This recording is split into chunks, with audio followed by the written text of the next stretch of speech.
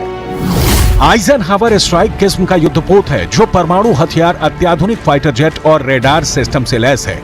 America की इसके जरिए हिजबुल्लाह या ईरान को चेताने की कोशिश है। अमेरिका इजरायल की यारी की कहानी भी बहुत दिलचस्प है, लेकिन उसकी डिटेल आगे, क्योंकि दुनिया भर के एक्सपर्ट को इस वक्त चिंता सता रही है कि रूस यूक्रेन युद्ध में एक देश ही परमाणु शक्ति संपन्न है। फिलिस्तीन इजरायल युद्ध में तो कई परमाणु शक्ति संपन्न देश एक साथ टकरा सकते हैं। उसके बाद क्या होगा? मंथन जारी है, यूएन खुला है, यूरोपियन यूनियन विचार कर रहा है, ईरान अमेरिका का आमना सामना टालने की तैयारी शुरू हो चुकी है। लेकिन इस बीच ईरान से लेकर लेबनान तक खोल रहा है। इस समय युद्धपोत जेराल्ड फोर्ड पहले से ही पूर्वी भूमध्य सागर की निगरानी कर रहा है और अब एक और महाशक्तिशाली युद्धपोत इजरायल के सपोर्ट के लिए अमेरिका की तरफ से आ रहा है। अमेरिका को भी यह स्पष्ट हो चुका है कि अगर इजरायल के पक्ष में खड़े नहीं हुए तो ईरान हमास और हिजबुल्लाह के बल पे इजरायल को कमजोर कर सकता है। अमेरिका खुलकर फ्रंट पर खेल रहा है और ईरान के राष्ट्रपति इब्राहिम रईसी भी पीछे नहीं है। कहा जा रहा है कि अमेरिका इजरायल और सऊदी अरब के बीच दोस्ताना संबंध स्थापित कर ईरान को अलग थलग करना चाहता था। ईरान इस वक्त जिस हमास के समर्थन में उतरा है उसकी आवाज बंद करना चाहता था, लेकिन इस बीच ईरान ने खेल खत्म कर दिया। हमास ने इजरायल को घर में घुसकर मारा और अब इजरायल हमास को उसके घर में घुसकर मार रहा है। अमेरिका इस काम में इजरायल के साथ खड़ा है। अमेरिका के रक्षा मंत्रालय का कहना है कि हिजबुल्लाह या ईरान को हमास से हाथ मिलाने से रोकने के लिए अमेरिका ने दूसरा युद्धपोत भेजने का फैसला किया है। दूसरा परमाणु संचालित युद्धपोत भेजकर अमेरिका ने हमास आतंकवादी समूह के समर्थकों को एक मजबूत संदेश भेजा है और यह सुनिश्चित किया है कि यह संघर्ष गाजा से पश्चिम एशिया के अन्य हिस्सों तक न फैले। अमेरिका युद्ध रोकने की कोशिश कर रहा है या युद्ध भड़काने की सूरत में इजरायल के समर्थन के बहाने ईरान को हमेशा के लिए खामोश करना चाहता है। ये तो एकदम सीधी सी बात है। जो 2 एयरक्राफ्ट कैरियर अमेरिका ने इजराइल भेजे हैं, भूमध्य सागर में उनकी तैनाती युद्ध वाली कहानी ही बयां करती है। अब हम आपको बताते हैं जिनमें से एक आइजनहावर एयरक्राफ्ट कैरियर परमाणु ऊर्जा से ये लैस है, मतलब यूएसएस आइजनहावर परमाणु ऊर्जा से लैस है। 3D रडार से लैस इसकी जंगी जहाज में टारगेट को इंटरसेप्ट करके नष्ट करने की क्षमता रखता है। इसकी ऊंचाई है 244 फीट यानी 74 मीटर। इसकी रफ्तार 56 किलोमीटर प्रति घंटा है। आइजनहावर पर एडवांस फाइटर तैनात हैं। इस पर 56 फाइटर जेट और हेलीकॉप्टर तैनात किए जा सकते हैं। ये इसकी क्षमता है। इसी के साथ में ये वही वॉरशिप है जिसने खाड़ी युद्ध में अहम भूमिका निभाई थी। आइजनहावर में 1977 से अमेरिका नौसेना में है, तो आप समझ गए होंगे कि कितना महत्वपूर्ण है ये एयरक्राफ्ट कैरियर जो अमेरिका की ओर से भेजा गया है। अमेरिका के पास दुनिया का सबसे शक्तिशाली नौसैनिक बेड़ा है। अमेरिका इसकी ताकत का एहसास पूरी दुनिया को कराता रहा है। इजरायल के साथ अमेरिका के खड़ा नहीं होने की दशा में इजरायल का अस्तित्व बच पाएगा कहना मुश्किल है, क्योंकि इजरायल पर ईरान जैसे देशों की गिद्ध दृष्टि जमी रहती है। ईरान जैसे देश अब तक कबूल नहीं कर पाए हैं कि अरबों के बीच एक यहूदी देश बसा है। यही कारण है कि हमास और हिजबुल्लाह जैसे संगठनों को खाद पानी देकर ईरान उन्हें पालता रहा है, और यही वजह है कि अब अमेरिका अपनी हैसियत दिखा रहा है।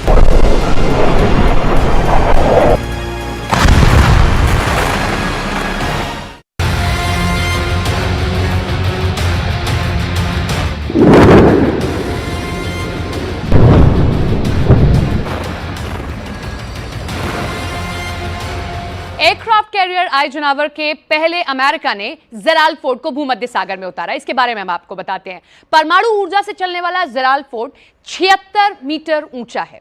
इस तरह इसकी ऊंचाई दिल्ली के कुतुब मीनार की 73 मीटर से ऊंचाई से भी ज्यादा है। अब आप अंदाजा लगाइए कितना ऊंचा ये रहा है। इसकी क्षमता 1 लाख टन से भी ज्यादा बताई जाती है। इस पर एक साथ 70 फाइटर जेट ले जाने में ये सक्षम है। इसकी रफ्तार है 56 किलोमीटर प्रति घंटा। इसे चलाने के लिए 4500 नौसैनिक तैनात कर दिए गए हैं।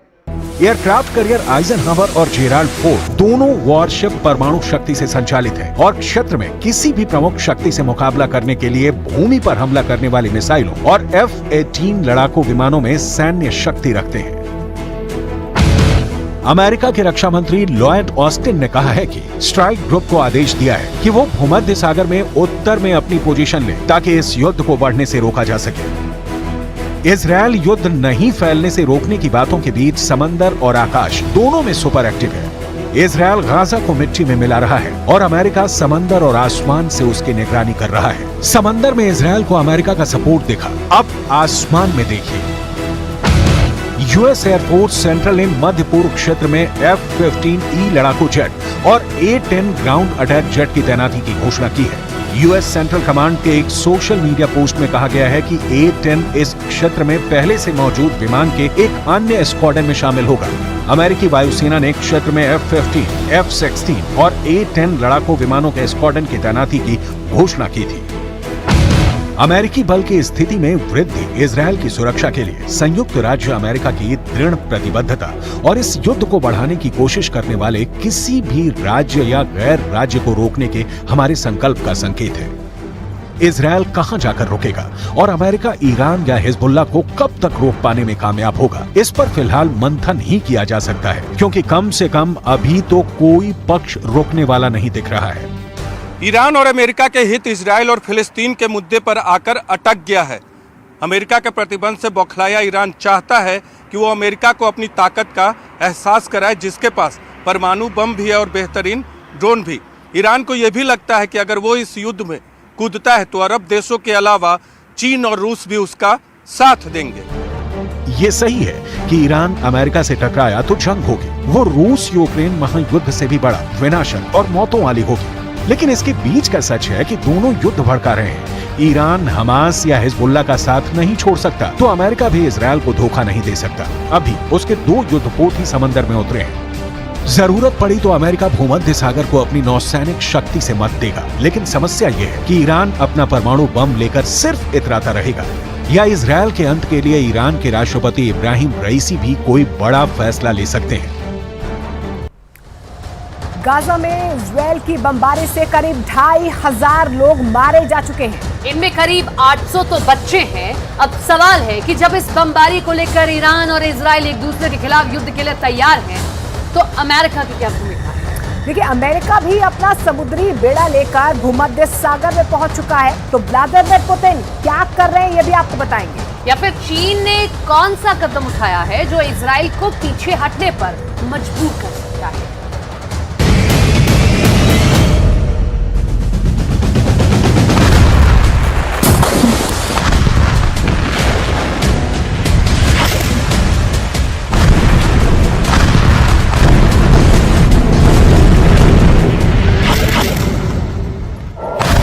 गाजा का जमीनी महायुद्ध छेड़ने वाला है।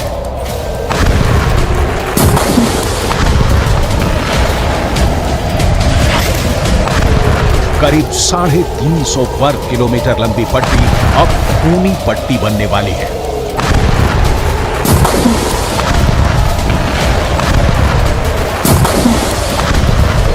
और इसीलिए इजरायल के प्रधानमंत्री बुलेट प्रूफ कवच पहनकर खुद आर्मी के कैंप में पहुंच गए। नेतन्याहू इजरायल के सैनिकों से मिले, कमांडर से मिले और उनसे कहा कि युद्ध की तैयारी पूरी कर लो, महासमर का वक्त आ गया है। अब अगले चरण में गाजा पट्टी के अंदर घुसकर हमास को चुन चुन कर मारने की बारी आ गई है।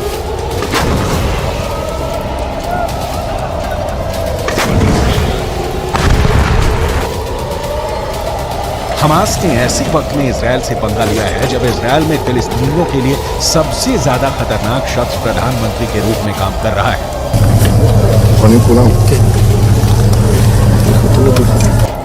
और यही इस वक्त नजर भी आ रहा है।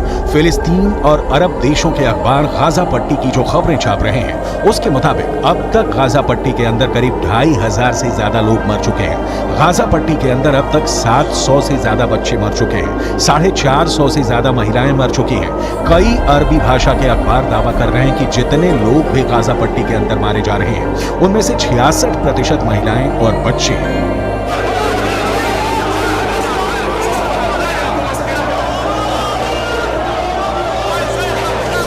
गाजा पट्टी के हालात इस वक्त ये हैं कि गाजा पट्टी के अंदर 35,000 फिलिस्तीनी सिर्फ एक अस्पताल अल शफा में शरण लिए हुए हैं और उन्हें उम्मीद है कि इजरायल यहां पर एयर बॉम्बिंग नहीं करेगा, क्योंकि ये एक अस्पताल है। लेकिन अगर यहां भी हमास ने अपना अड्डा बना लिया तो फिर क्या होगा, ये इजरायल ही तय करेगा। फिलहाल यूक्रेन को बमबारी करके और मिसाइलों पर मिसाइलें बरसाकर लहूलुहान करने वाले पुतिन गाजा पट्टी के दर्द से तड़प रहे हैं। 7 अक्टूबर को जब इजरायल पर हमास ने आतंकवादी हमला किया था, करीब 48 घंटे तक पुतिन चुप्पी साधे रहे। उनका कोई बयान सामने नहीं आया। लेकिन हमले के 2 दिन बाद पुतिन ने बेहद रणनीतिक हमला करते हुए अमेरिका पर यह निशाना साधा कि अमेरिका की मिडिल ईस्ट पॉलिसी फेल हो गई है। К сожалению, мы видим резкое обострение ситуации на Ближнем Востоке. Я думаю, что многие согласятся со мной в том, что это яркий пример провала на политике Соединенных Штатов на Ближнем Востоке, которые пытались монополизировать урегулирование, но, к сожалению, не были озабочены поиском компромиссов, приемлемых для обеих сторон, а наоборот, выдвигая свои собственные представления о том, как это должно быть сделано, оказывали давление на обе стороны, именно на обе, то на одну, то на другую. इजराइल और हमास के इस युद्ध में एक बड़ा सीक्रेट किरदार रूस का भी है। इजराइल और हमास के इस युद्ध से रूस को फायदा ही हुआ है।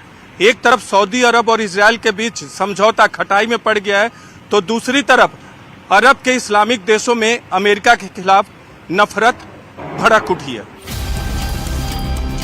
लेबनान में हजारों लोग सड़कों पर उतरकर इजरायल के खिलाफ नारे लगा रहे हैं। जॉर्डन में 70,000 लोग अमान में उस वक्त सड़कों पर उतर आए जब अमेरिका के विदेश मंत्री एंटनी ब्लिंकन जॉर्डन में ही मौजूद थे। इसी तरह तुर्की में भी जमकर विरोध प्रदर्शन हुए हैं। इजिप्ट में भी यह आग सुलगी हुई है और इसीलिए अमेरिका के विदेश मंत्री को मेहनत करनी पड़ रही है। मिडिल ईस्ट में भागा दौड़ी करनी पड़ रही है। जॉर्डन, कतर, सऊदी अरब और संयुक्त अरब अमीरात के दौरे पर अमेरिका के विदेश मंत्री एंटनी ब्लिंकन जा चुके हैं और अब एक कदम आगे बढ़ाते हुए बेहद कूटनीतिक तरीके से पुतिन ने इजरायल पर निशाना साधते हुए कहा है कि इजरायल पर हमला हुआ है। हमला जरूर गलत है, लेकिन गाजा पट्टी पर अंधाधुंध बमबारी भी गलत है। इस वक्त सबकी नजर इजराइल की आर्मी से ज्यादा उसकी एयरफोर्स पर टिकी है। इजराइल ने पिछले कुछ वर्षों में ऐसे फाइटर जेट अपनी वायु सेना में शामिल किए हैं जिसकी टक्कर का कोई जहाज पूरे पश्चिम एशिया में नहीं है। कहा जा रहा है कि इसी वजह से इजराइल ने अब ऑपरेशन फोकस 2 की तैयारी कर ली है।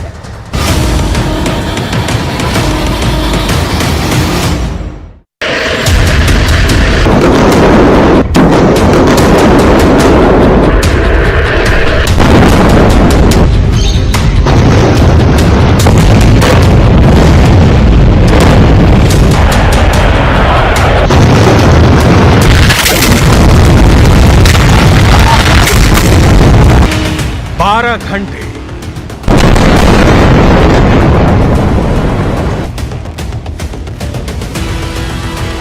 18 घंटे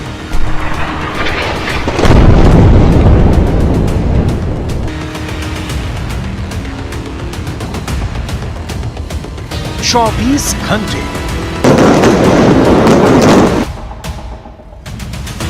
36 घंटे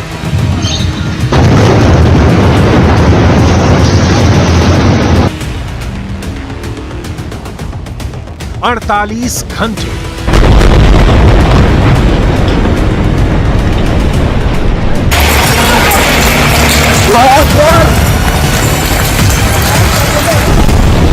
'इजराइल ने गाजा को कितने घंटे में फतह करने का प्लान तैयार किया है? इजराइल के मुताबिक अगले 48 घंटे हमास पर बहुत भारी है। क्योंकि हमास का सर्वनाश करने के लिए इजरायल ने अपने शक्तिशाली लड़ाकू विमानों को जंग में उतार दिया है। गाजा की तबाही की जो तस्वीरें सामने आ रही हैं, उससे ये बात शीशे की तरह साफ हो गई है कि इजरायल के लड़ाकू विमानों ने गाजा का सर्वनाश शुरू कर दिया है।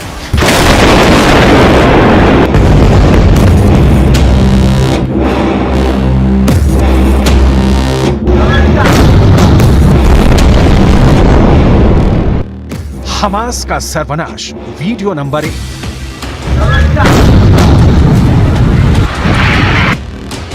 हमास का सर्वनाश वीडियो नंबर 2।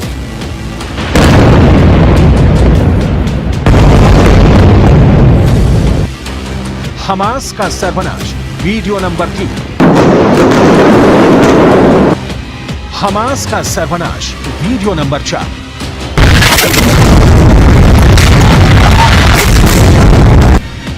हमास का सर्वनाश वीडियो नंबर 5।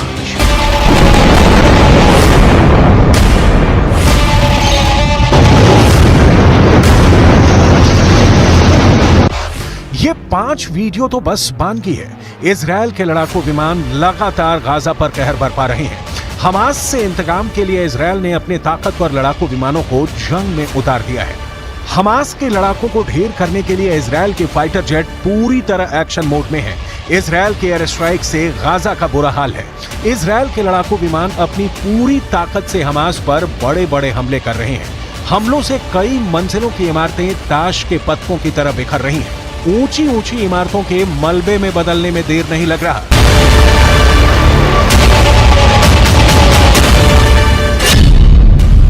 इजरायल एयरफोर्स के मुताबिक पिछले 20 घंटों में 2400 से अधिक हमास के ठिकानों पर एयर स्ट्राइक की गई है। इस एयर स्ट्राइक में इजरायल की तरफ से 2000 टन बम गिराए गए हैं।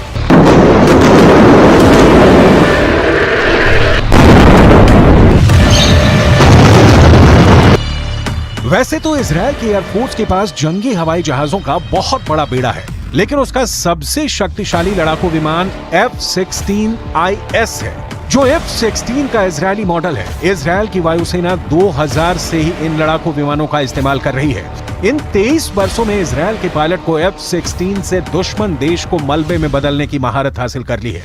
F-16 की गिनती दुनिया के सबसे सुरक्षित और भरोसेमंद लड़ाकू विमानों में होती है। दावा किया जाता है कि अमेरिका में बना F-16 लड़ाकू विमान अगर अपने पर आ जाए तो किसी भी लड़ाई का रुख मोड़ सकता है। F-16 के इजरायली मॉडल में इजराइल के दुश्मनों को ध्यान रखकर कुछ खास बदलाव किए गए हैं, वो हम आपको बताते हैं। इसकी रफ्तार है 2414 किलोमीटर प्रति घंटा। आप अंदाजा लगाइए कितनी तेज है।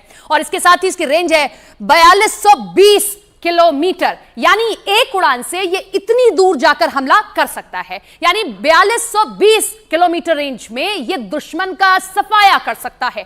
F-16 एडवांस हथियारों से लैस लड़ाकू विमान है। इजराइल की एयरफोर्स ने इसमें हवा से हवा में मार करने वाली मिसाइलें लगाई हैं। साथ ही साथ इसमें हवा से जमीन में मार करने वाली मिसाइलों से लैस भी इसे रखा है। ये खूबियां इसकी आपके सामने हैं। F-16 सिंगल इंजन वाला मल्टी रोल लड़ाकू विमान माना जाता है, यानी ये किसी भी तरह के ऑपरेशन को अंजाम देने में सक्षम होता है। इजराइल का ये लड़ाकू विमान 50,000 फीट तक की ऊंचाई पर जाने के लिए सक्षम है।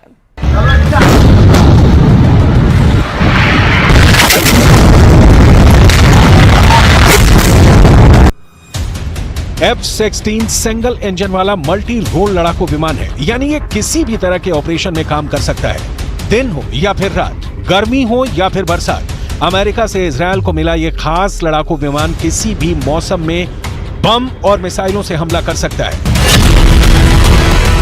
इजरायल 600 से अधिक लड़ाकू विमानों से हमले कर रहा है। साथ ही साथ 300 रॉकेट लॉन्चरों से गाजा पर बारूद की बरसात हो रही है। जंग के लिहाज से F-16 फाइटर जेट को एक विश्वसनीय और ताकतवर विमान माना जाता है। यही वजह है कि गाजा के खिलाफ हवाई हमले में इजरायल की एयरफोर्स का पलड़ा बहुत भारी है। F-16 फाइटर जेट की लंबाई 49 फीट 5 इंच और चौड़ाई 32 फीट 8 इंच है। यह एडवांस रेडार सिस्टम से लैस है। इस लड़ाकू विमान का वजन 9.2 टन है और ये एक बार में 21.7 टन वजन लेकर उड़ सकता है। ऐसा पहली बार नहीं है जब इजराइल के लड़ाकू विमानों ने रणभूमि में अपनी ताकत दिखाई है। इससे भी पहले दुनिया इजराइल के लड़ाकू विमानों का लोहा मान चुकी है। 1956 से लेकर अभी तक कैसे इजराइल के लड़ाकू विमानों ने अपना युद्ध कौशल दिखाया है, इसे आगे बताएंगे भी और दिखाएंगे भी। लेकिन उससे पहले अभी इजराइल के एयरफोर्स के सामने कितनी बड़ी चुनौती है, इसे समझना जरूरी है। फिलिस्तीन के साथ जंग में इजराइल के लड़ाकू विमानों का सामना ईरान के फाइटर जेट से हो सकता है। इजराइल के लड़ाकू विमानों को जवाब देने के लिए सीरिया के जंगी जहाज भी सामने आ सकते हैं। साथ ही अगर युद्ध आगे बढ़ गया तो मिस्र के लड़ाकू विमान भी इजराइल से लोहा लेने आसमान में मोर्चा संभाल सकते हैं।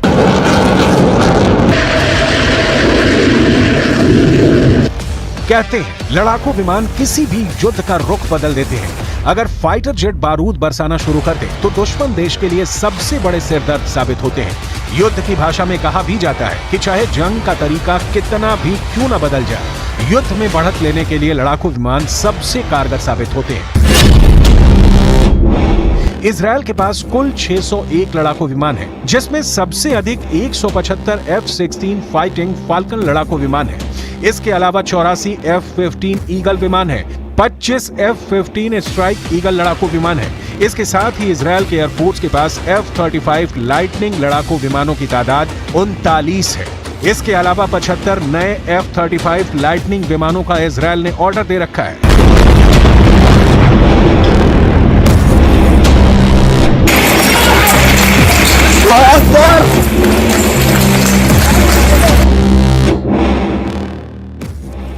F-16 फाल्कन को दुनिया के भरोसेमंद फाइटर जेट्स में से एक माना जाता है। यही वजह है कि इजराइल के हौसले बुलंद हैं। इजराइल की वायुसेना इन विमानों से गाजा में लगातार बम बरसा रही है, मिसाइलों से हमास के ठिकानों को निशाना बना रही है। गाजा की धरती पर आई ये बारूदी तबाही इसकी गवाही भी दे रही है। इससे पहले भी इजराइल की वायुसेना जंग में अपनी ताकत का मुजाहिरा कर चुकी है। आज जो इजराइल की सीमाएं हैं वो साल 1967 में हुए उस खास युद्ध के बाद आकार ली, जिसमें इजराइल अकेला 6 दिनों तक 3 मुस्लिम देशों से लड़ता रहा। तब इजराइल ने एक साथ सीरिया, मिस्र और जॉर्डन को हराकर अपना वर्चस्व स्थापित किया था। 1967 में हुई उस जंग में इजराइल ने सबसे पहले अपने लड़ाकू विमानों से मिस्र पर एयर स्ट्राइक किया था, जिसके बाद 6 दिन तक भीषण संग्राम हुआ और मिडल ईस्ट का नक्शा बदल गया। इस बार भी इजराइल की एयरफोर्स ने गाजा के खिलाफ अपनी पूरी ताकत झोंक रखी है, जिसका साइड इफेक्ट गाजा की धरती पर साफ साफ दिख रहा है।